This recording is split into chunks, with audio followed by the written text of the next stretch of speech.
Leicestershire, abril de 1838. Caro leitor, meu nome é Henry Daring Cole, filho dos saudosos Emily Bald. Daring significa filho da sorte, e eu vou contar para vocês minha história e todos irão ver que meu pai não poderia ter dado a mim um nome que se encaixasse melhor no que se passou em minha vida e como certos acontecimentos mudaram a minha vida e posteriormente eu descobri, mudaram a história do mundo. Meu avô era um pequeno camponês criador de porcos. Um dia, um sir chamado na época de homem tomou a terra e expulsou de lá os camponeses amigos de meu pai e de meu avô, que moravam ali há muito tempo, a fim de criar nessas terras ovelhas e tirar sua lã para a fabricação de roupas. Meu avô, por ser famoso no trato com os animais, conseguiu arrendar as suas terras nas condições de que passasse a criar ovelhas. Todo o seu lucro era sugado pelo proprietário, sobrando-lhe apenas o necessário para dar o que comer à sua esposa e a seu único filho. Ele, então, fatigado pelo trabalho árduo de uma vida, faleceu não muito idoso, e minha avó também, deixando meu pai em seu lugar no trabalho. Papai e mamãe já tinham 2 filhos quando eu nasci e vivíamos unidos apesar das dificuldades. Um dia, um amigo meu chamado Barney chegou correndo em minha casa e disse que um mascate que passava anunciou em alto e bom som na vila que na cidade existiam grandes prédios chamados fábricas e que nelas haviam coisas enormes, máquinas, e que ele e toda a sua família estavam indo para lá, onde eles teriam uma vida boa e nunca mais sentiriam fome.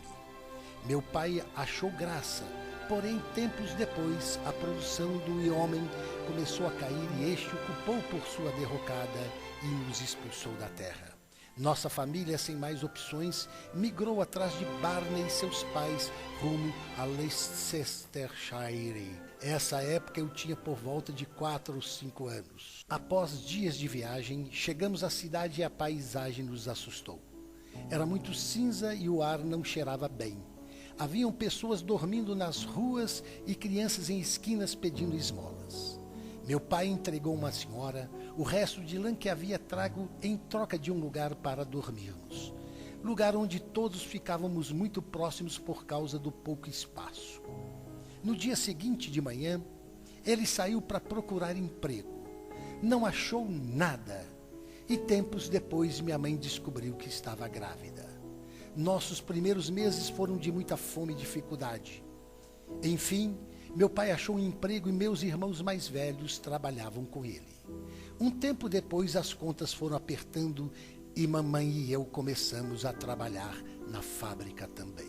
Minha irmã nasceu prematura e tinha saúde bem frágil por conta da vida que mamãe levava durante a gravidez. Ela ficava aos cuidados da vizinha enquanto o resto da família trabalhava de 16 a 18 horas na fábrica. Lá, para o meu segundo dia de trabalho, eu encontrei meu grande amigo, ainda das épocas de campo, Barney, e passamos a trabalhar lado a lado na fábrica.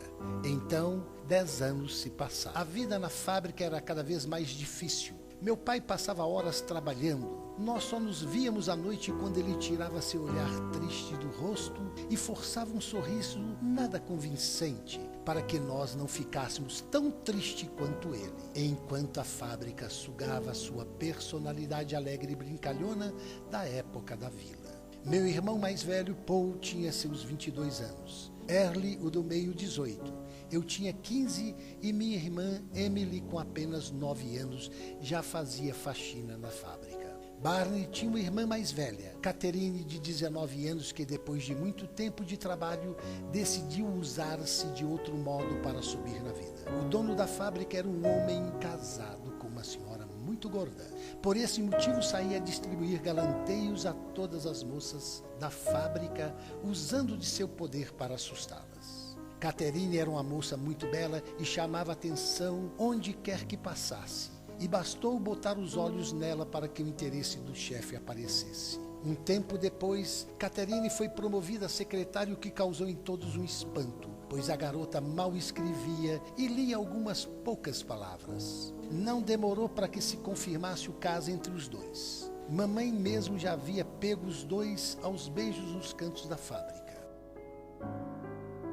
Um dia em minha casa, Barney entrou silenciosamente e ouviu mamãe contar essa história e deu com a língua nos dentes para seus pais. Foi um escândalo quando o pai de Barney pôs Catherine para fora de casa e todos no cortiço escutaram, já que as casas eram tão unidas que eram como se morássemos juntos. Catherine esbravejou e jurou vingança contra toda a minha família. Falou-se que ela passou a ser sustentada pelo chefe. Porém, este não era o único problema daquele cortiço. A falta de privacidade era quase desesperadora. Mas ainda não era o pior. O lugar fedia tantas fezes dos habitantes que era preferível a fumaça da fábrica àquele cheiro. Os ratos, baratas, aranhas e outros bichos passeavam livremente pelas roupas e comidas enquanto os donos trabalhavam. A água era suja e a comida era escassa. As pulgas eram muitas e se fartavam com nosso sangue. A vida no trabalho era exaustiva e completamente sem perspectiva, e para minha mãe bastava rezar e agradecer a Deus a vida de seus filhos. Mas para o meu pai, aquilo não era vida. Logo, agradecer por ela era hipocrisia. Meu pai cada vez mais foi se tornando um homem triste e taciturno. Não falava quase nada e nem forçava mais seu sorriso habitual. Nas poucas ocasiões em que a família se reunia, meu pai se sentava no canto enquanto minha mãe cantava cantigas alegres para melhorar o ambiente. Nós não conhecíamos a felicidade, por isso não sentíamos falta dela. Eu e meus irmãos levávamos essa vida e éramos acomodados a ela. E isso incomodava o meu pai, o fato de que seus filhos, tão amados, nunca conheceriam a verdadeira felicidade.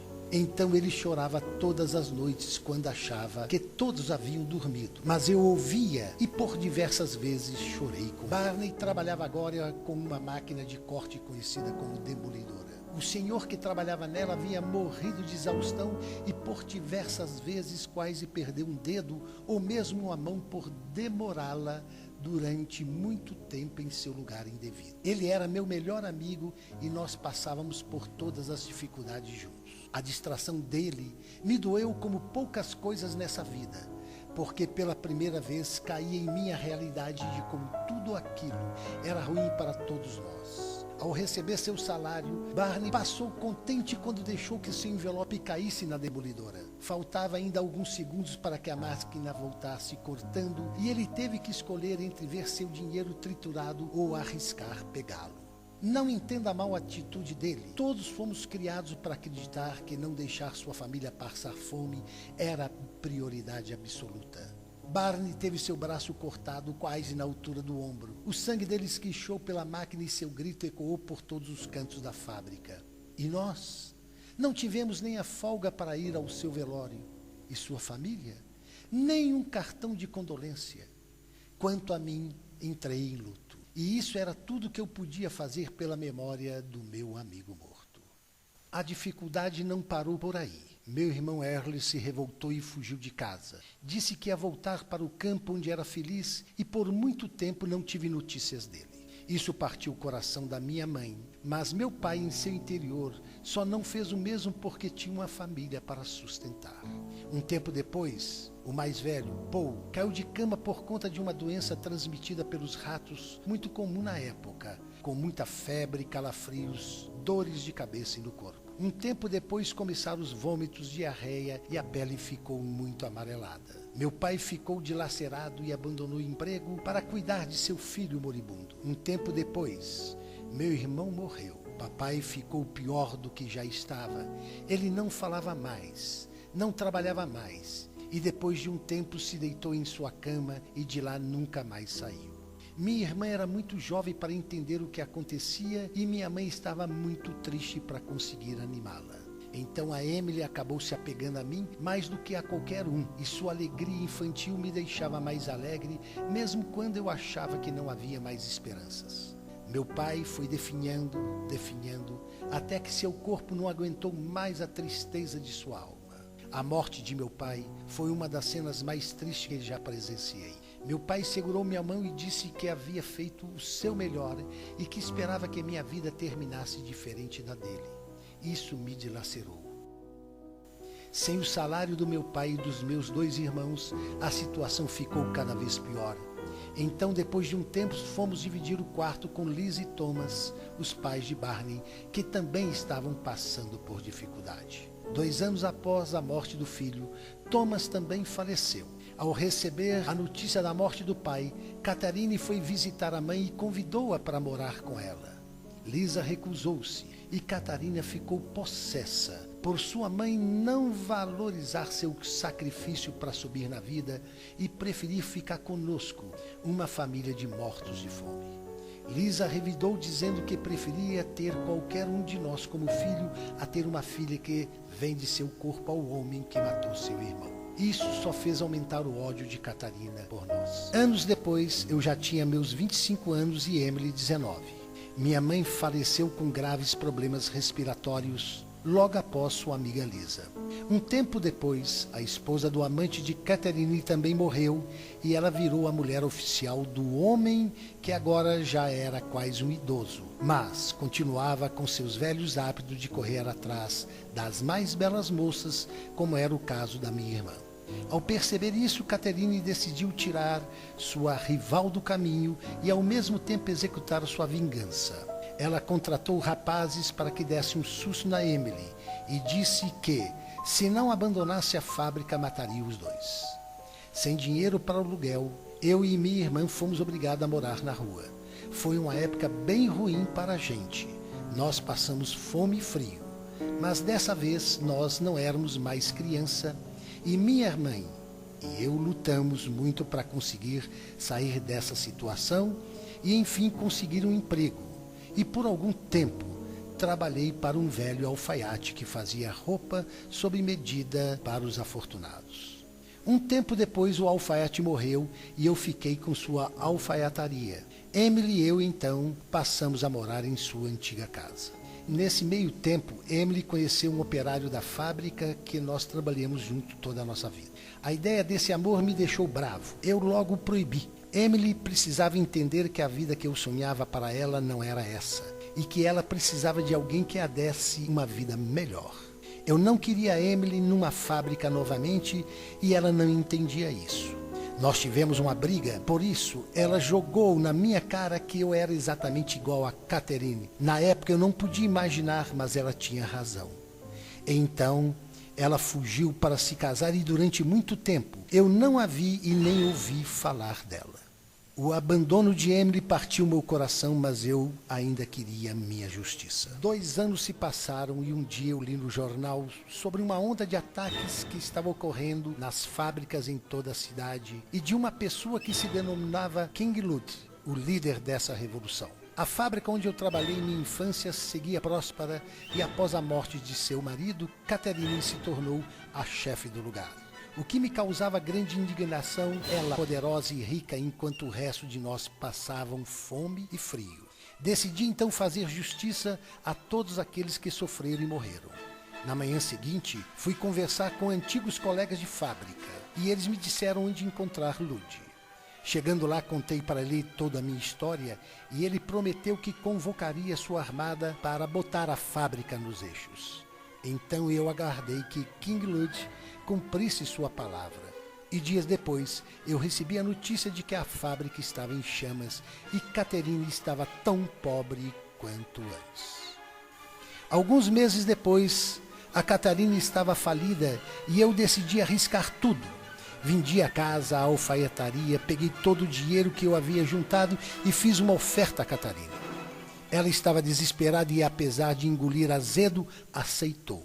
Dizem que ela comprou uma pequena loja e assim levou o resto de sua vida de uma maneira simples. A pobreza e a solidão purificaram o coração dela. Nesses 10 anos conheci a Anabela. Ela era filha do alfaiate que me deixou todo o meu dinheiro. De primeiro nós brigamos muito por causa da herança, mas depois nos entendemos. Ela era professora e apesar de ser 15 anos mais jovem do que eu, ela era minha melhor amiga e me entendia como ninguém. Quando tínhamos 3 anos de casados, Annabelle deu à luz a um filho, Benjamin. Quanto a mim, eu lutei bastante para me reerguer. Construí a fábrica, comprei máquinas novas e a coloquei de pé novamente. E esta, assim como sempre fez, sugou meu espírito. No início eu era bom, e meus empregados eram felizes. Mas o tempo foi passando e eu pagava salários altos e meus operários trabalhavam menos do que os outros. A concorrência estava me engolindo e eu aos poucos fui ficando cada vez mais parecido com os grandes burgueses, que eu tanto odiei, e com o passar dos anos eu nem me lembrava mais desse ódio. Eu era um deles, um proprietário. Eu me tornei arrogante e mesquinho e tentava enganar a mim mesmo, fingindo que todos os meus atos egoístas eram válidos, porque eu já havia sofrido e merecia uma vida boa. Alguns operários ficaram doentes e outros até morreram, e depois de um tempo eu preferi nem ficar sabendo para não me pesar no travesseiro. Além de cego pelo dinheiro, meu coração ficou frio, e minha amada esposa não aguentou e foi morar numa fazenda com meu filho. Eu afastei de mim todas as pessoas que eu amava. Um dia, então, aconteceu um acidente na minha fábrica. O almoxarifado pegou fogo. Os funcionários que ficaram feridos não tinham dinheiro para pagar o tratamento e eu disse que não podia pagar o prejuízo. Nesse dia, eu estava no meu quarto quando vi de relance uma pequena caixa no guarda-roupa. Ao abri-la, eu encontrei uma boneca de pano que eu conhecia bem. E meu coração doeu de saudades da minha irmã e rapidamente meus olhos ficaram úmidos. Eu me livrei daquele sentimento e voltei ao trabalho. Alguns dias depois, minha governanta veio ao meu encontro dizendo que um senhor me esperava. Quando desci as escadas, meu irmão Early estava sentado no meu sofá. Os anos haviam envelhecido muito meu irmão. Nós nos sentamos e ele me disse como se sentia feliz morando no campo. E por um momento eu me senti criança novamente. Mas a visita dele tinha um motivo. Minha irmã estava morrendo e queria me ver. Ela estava naquele acidente da minha fábrica. Ela havia respirado muita fumaça e eu tinha me recusado a pagar pela saúde dela. Minha irmã trabalhou por 10 anos a poucos metros de distância de mim e eu nunca olhei em seu rosto para poder reconhecê-la. E agora, em seu leito de morte, ela queria me ver. Quando cheguei lá, Emily já estava quase morta e por um momento eu pensei que ela estava apenas esperando que eu chegasse. Então ela esticou a mão e me mostrou uma criança que tinha cerca de 8 anos, Joseph. Ela me olhou com seus olhos marejados e sorriu. Eu caí aos seus pés em desespero, arrependimento e implorei pelo perdão da minha irmã. Ela disse que me perdoaria, desde que, de hoje em diante, eu fosse melhor do que todos aqueles homens que mataram nossos pais e milhares de outros. Ela me pediu que nunca deixasse faltar nada ao seu filho e eu prometi. Então ela me deu um beijo no rosto e seus olhos perderam a vida diante dos meus. A criança ao meu lado se desesperou em lágrimas e eu o abracei instintivamente e depois daquele dia eu jurei sobre o corpo da minha irmã que ela se orgulharia de mim como ela fez um dia. E assim eu fiz. Voltando a Leicestershire, eu entreguei a fábrica na mão dos meus funcionários para que eles a vendessem e partilhassem o dinheiro e passei a morar numa fazenda assim como meu irmão. Meu filho Benjamin e meu sobrinho Joseph cresceram em tamanho e caráter. Se formaram na universidade e desde então dedicam parte de sua vida à nova causa. Estiveram presentes na Lei de Proteção ao Trabalho Infantil, em 1833, da Lei de Imprensa, de 1836, e a reforma do Código Penal, em 1837. Através deles conheci um rapaz ótimo. Seu nome é William Lovett. Ele tem ideias maravilhosas para esse país. E junto com seu amigo Fergus O'Connell, eles acham que mudarão o mundo. Bem, foi William que me convenceu a escrever essa carta. Eu sofri bastante. Disse que o mundo fiz muitas coisas, conhecer, me realizei, me perdi e no final minha irmãzinha me encontrou. A pessoa que eu devia proteger no fim foi minha salvadora. E hoje dou minha missão como cumprida. Finalmente acho que meu pai, minha mãe, meus irmãos, meus amigos e principalmente minha irmã sentem orgulho de mim. Assim, eu me despeço deixando a você que lê essa carta a esperança de um mundo mais justo e que nenhuma barreira nunca o impeça de continuar e que nenhum erro seja tão grande que não possa ser corrigido e que Deus o abençoe sempre.